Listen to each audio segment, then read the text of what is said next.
Hey, what's up, y'all? I finally finished up this season three of Mr. Mercedes, the series based on the Stephen King novel, and I gave a review on the first two seasons, and they were pretty good. Like the second season kind of started off kind of slow. I almost stopped it, but I think it got pretty good towards the end.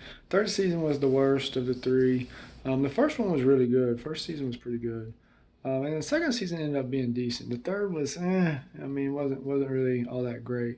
I think they had kind of some success going with the show, and they just kind of wanted to continue on. I'll be curious to see if they come out with a fourth season because where they left off at season three or where they ended it, it certainly gives away a prologue, I guess, or whatever you want, like a transition into a fourth season. So I think that they'll try if a network picks it up. But season three was mostly about the trial of the lesbian woman who used to be Brady's friend, Mr. Mercedes' friend, who killed him in court, and a lot of it was based around that trial of her eventually getting. Spoiler alert: her eventually she didn't get exonerated. She got found guilty, and then like the sentence was suspended.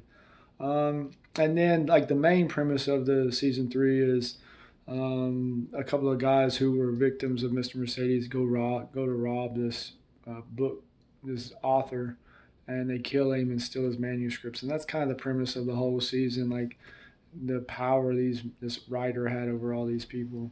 There were some interesting points in it. One is Stephen King certainly has some kind of weird infatuation with sons sleeping with their mother.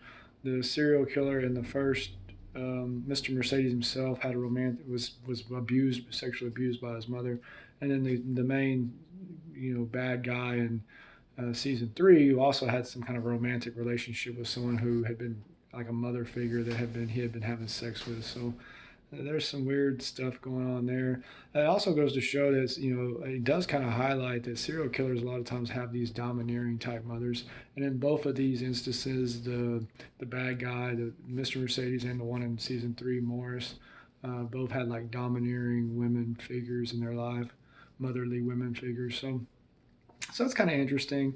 Another interesting thing was like the overall like three or four of the main characters in the season three were like Jewish people. This takes place in Ohio, like conservative Ohio, and like the attorney, there's just there's just not a lot of diversity in it. Like I'd like to see more like Asians or American Indians or something like that, as opposed to so many Jews. Like the Finkelstein, Raumstein, the main bad guys. I mean, there's just a lot of Jews, and it's like let's get some diversity in this. I mean, it doesn't have to be so Jewish.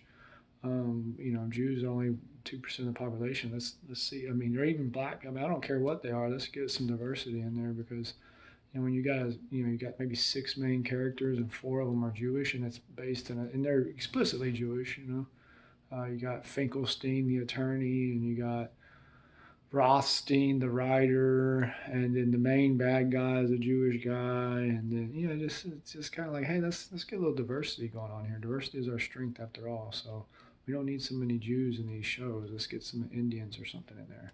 So that wasn't so great. And then there was just like and then there's a Holly who's like this. She has some major psych issues. Becomes kind of like has this coming to moment in season three where she kind of is liberated. And anyway, she goes on like she testifies and goes on and gives some like monologues in the show that were really hard to watch, and just hard to watch just from like they were just kind of like I don't know. But overall, I mean, I'd probably give it like a C minus. I'd give season one probably like a B.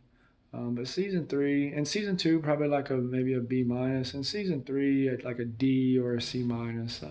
It's not anything great, but anyway, so that's the review of Mr. Mercedes season three. Y'all take care.